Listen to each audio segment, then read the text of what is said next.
Hey, salut tous les super pro, les membres de la formation pour skate. J'espère que vous avez bien de la formation pour skate. Alors aujourd'hui dans cette vidéo de la formation, je vais vous donner des sensations sur des skates et partager mon avis pour vous aider à vous éclaircir sur le choix de votre matériel.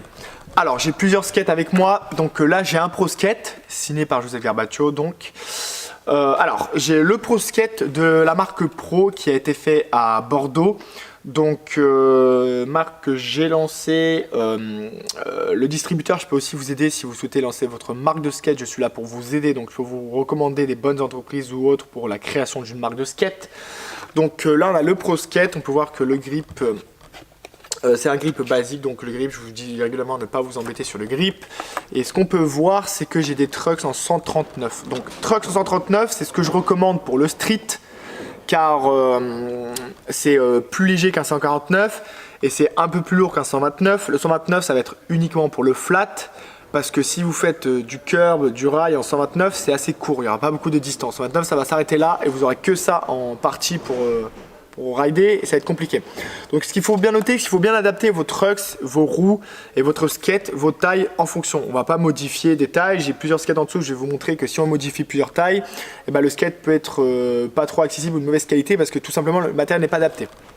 Donc là c'est un skate que j'utilise régulièrement en street, donc 7-8, skate en taille 7-8 avec roue en 52 mm et des trucks en 139. Donc 7-8 52 mm 139, je vous le recommande pour le street et le parc, car le skate va être léger, il va être facile pour flipper, vos tricks ils vont être plus accessibles.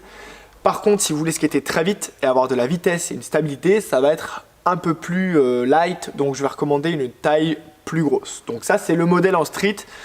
Je suis là pour vous aider si vous avez besoin de conseils supplémentaires, que ce soit pour vous aider à trouver du matériel, pour que ce soit plus facile. Donc là j'ai un skate, ensuite j'ai un autre skate à moi, où là sur ce skate par exemple, on peut voir que c'est un skate adapté parc, vitesse, ball, rampe et un peu moins street. Vous pouvez streeter avec mais ça va pas être le plus facile car c'est une board en 8-25 de la marque Girl, donc Girl qui est fait au Canada par une grande entreprise super sympa.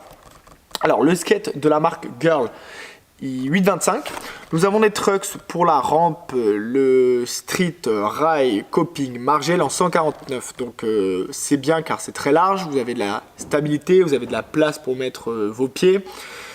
Et surtout, le truck c'est large donc vous avez de la place. On a des roues en 54 mm.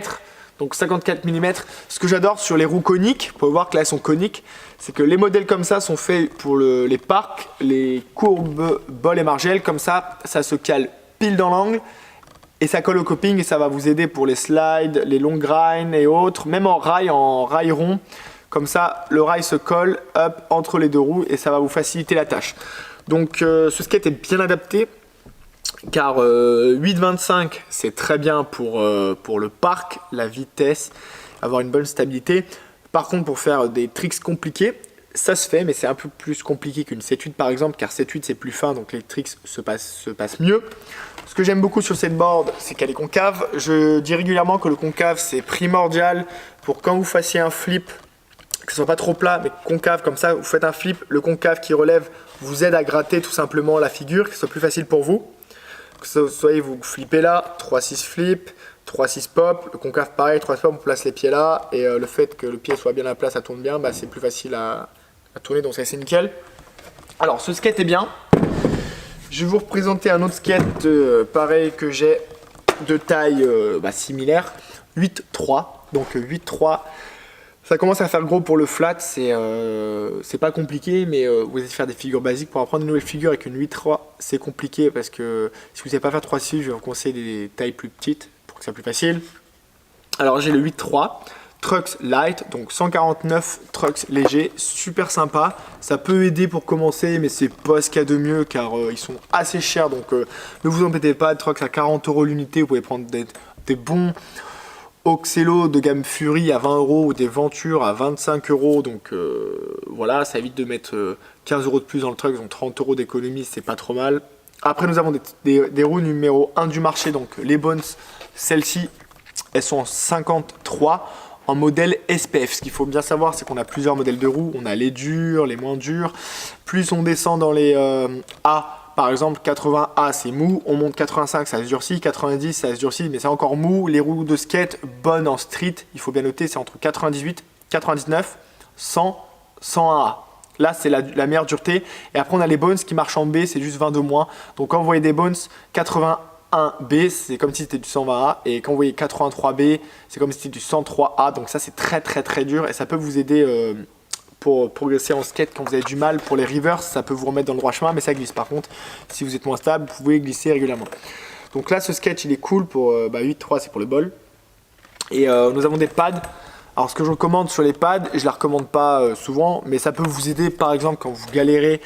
Vous avez les trucks bas, vous avez acheté les trucks bas, mais en fait, vous voulez des trucks hauts, et pas besoin de racheter des trucks, vous mettez des pads, comme ça vous aide. Par contre, quand vous avez déjà les trucks hauts, les gommes orange sont des trucks hauts, les gommes orange et bleu chez Venture sont hauts, les gommes rouges et chez Venture et aussi chez Indépendant sont basses. Donc, quand vous avez les trucks bas, vous êtes plus près du sol, donc ça peut vous aider sur le flat, mais vous aurez moins de force car vous aurez besoin un peu plus de hauteur. Par exemple, pour claquer un ollie, quand vous êtes bas, vous êtes plus près du sol, vous aurez moins d'inclinaison pour popper.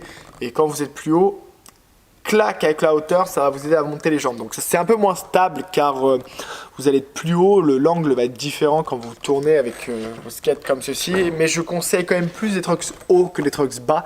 J'ai les trucks bas, je skate avec des trucks bas. Parfois, c'est pour ça que je préfère les trucks hauts. Donc je vous recommande, tant qu'à faire, d'avoir des hauts parce que pour la courbe, c'est primordial. Trucks bas en courbe, c'est pas possible.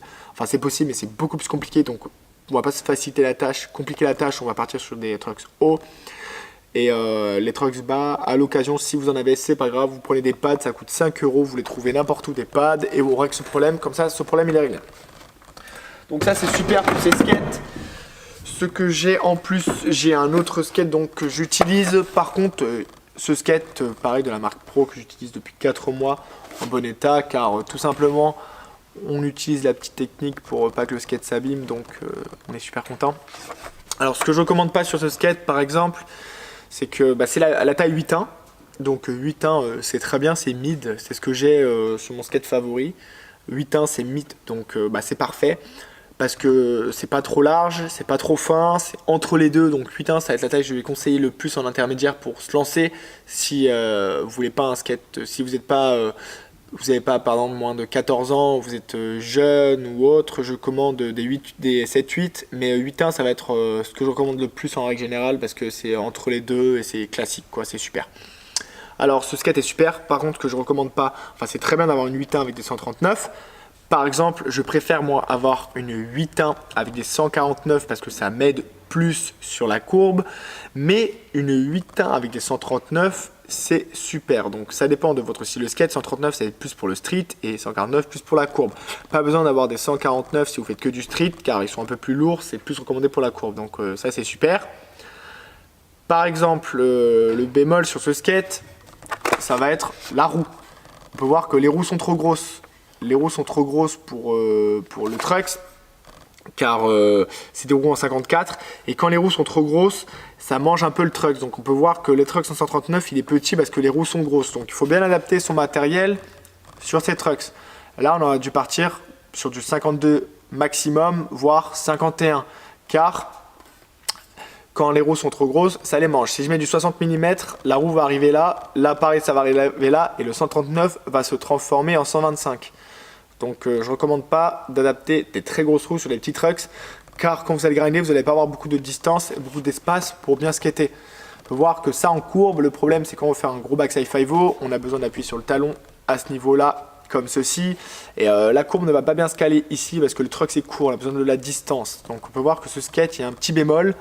C'est qu'il est très bien pour le flat, il est très bien pour le flat et le curb pas trop parce que vu qu'il n'y a pas beaucoup de distance, quand vous êtes sur un curb, non quand on est sur un curb on est droit, et bien là vous allez être en hauteur parce que la roue est tout simplement très proche de l'autre et du coup ça va vous faire un décalage, vous n'allez pas être droit sur l'arête mais un peu de côté. Donc c'est pour ça que je ne recommande pas de bien adapter votre matériel. Et là c'est mon skate préféré, donc ce que j'utilise le plus c'est mon skate préféré. Donc le skate de la marque Pro, on peut voir que très bon état car j'utilise la petite technique dans les vidéos juste au-dessus. J'ai les roues en 52, donc Oxelo 52. Je peux recommander n'importe quelle de roue, mais en 52 conique car j'adore le modèle conique. Je vous le recommande pour le parc, mais pas besoin si vous ne faites pas de parc, car ça vous aide tout simplement pour... ça colle au coping. Trucks 149. Alors ce que j'adore, c'est qu'on peut voir que je fais beaucoup de grind, beaucoup de 5-0. On peut voir que ça se passe ici. Donc ça se passe que je suis beaucoup sur le talon quand je fais les 5-0, et vu que le truck c'est long, le coping se cale parfaitement ici. Donc ça se cale parfaitement, on appuie sur le talon et on bloque, on fait des grandes distances. On peut voir quand on fait de la courbe, votre pied doit être ici pour que ce soit plus facile. Et ensuite, vous aurez juste en fonction des figures, le Smith, on appuie sur les gros doigts de pied pour le tenir bien. Les 5-0, on appuie sur le talon comme ceci. Donc il faut bien bloquer. Ça peut aider parfois à avoir des trucks serrés parce que au moins ça vous aide à tenir sur la distance. Allez, là c'est la bonne position à avoir sur le backside 5-0. On appuie bien ici pour bien caler. Et voilà, on peut voir que là en tout cas les trucks, c'est mon skate préféré celui-là, avec les roues en 52. Donc je vous recommande, ce qui sont bien c'est que les roues Oxelo elles sont à 20 €, c'est pas cher, surtout pour le rapport qualité-prix, je les skate depuis 8 mois, donc ça c'est cool. De plus, là j'ai les trucks qui est en très bon état car il est un peu abîmé, mais au moins la courbe se cale dedans et ça m'aide, c'est plus facile. Après on a l'histoire des rails. Les rails qui sont là, je ne les recommande pas forcément, mais si vous en avez d'occasion ou on vous en a offert ou autre, vous pouvez les mettre tant qu'à faire, car ce qui est bien c'est que pour la courbe, si vous voulez vous glisser, ça peut vous aider pour les backboards. En rail, ça glisse un peu plus, donc je ne les recommande pas en rail en flat, en rail en parc. Et ce qui peut vous aider pour débuter la courbe uniquement, la plus grande aide, c'est que vu que ça monte, votre skate, votre trucks est plus bas. Donc quand vous allez faire un rock, il y a les rails qui vous rajoutent 5 mm de hauteur. Donc vous aurez un tout petit peu moins de probabilité, si vous ne levez pas assez en sortie de rock, d'accrocher le coping ici. Car vous savez, quand vous faites de la courbe, vous faites un rock, c'est placé là, et quand vous ne levez pas, ça fait crac, et bah ça peut taper ici. Donc si ça tape ici dans le coping, et bah vous pouvez vous aider à l'aide des rails car c'est plus facile. Par exemple en méga rampe, j'ai un petit peu du mal d'en faire sans les rails, car au moins je sais que ça m'allège plus facilement quand je dois sortir des figures. Donc les rails peuvent vous aider pour la courbe uniquement. Pour le street, je ne les recommande pas. Mais si vous en avez, tout simplement vous pouvez les mettre. Et dans les prochaines vidéos de la formation, je vous ferai un tutoriel comment bien les visser. Comme ça, c'est nickel. Donc voilà, c'est tout pour cette vidéo. N'hésitez pas si vous avez des questions ou autres, je suis disponible pour vous aider à vous éclaircir dans la recherche du matériel. Mais cette vidéo elle est assez importante car j'ai partagé des bons conseils pour vous aider. Donc je suis disponible pour la suite si vous avez encore des questions ou autres. Et nous on se dit donc à très vite dans les prochaines vidéos de la formation, car la route est longue. Même si on est là depuis 6 mois, la formation est illimitée et elle est là pour vous aider à progresser, pour que ça soit plus facile pour vous. Donc la formation, je m'engage sur une bonne dizaine d'années pour vous aider. Donc la route est longue, on est seulement à 430 vidéos en ce moment, mais je pense que plus tard il y en aura encore plus parce que je suis là pour vous aider. Donc merci à vous et je vous dis à très vite.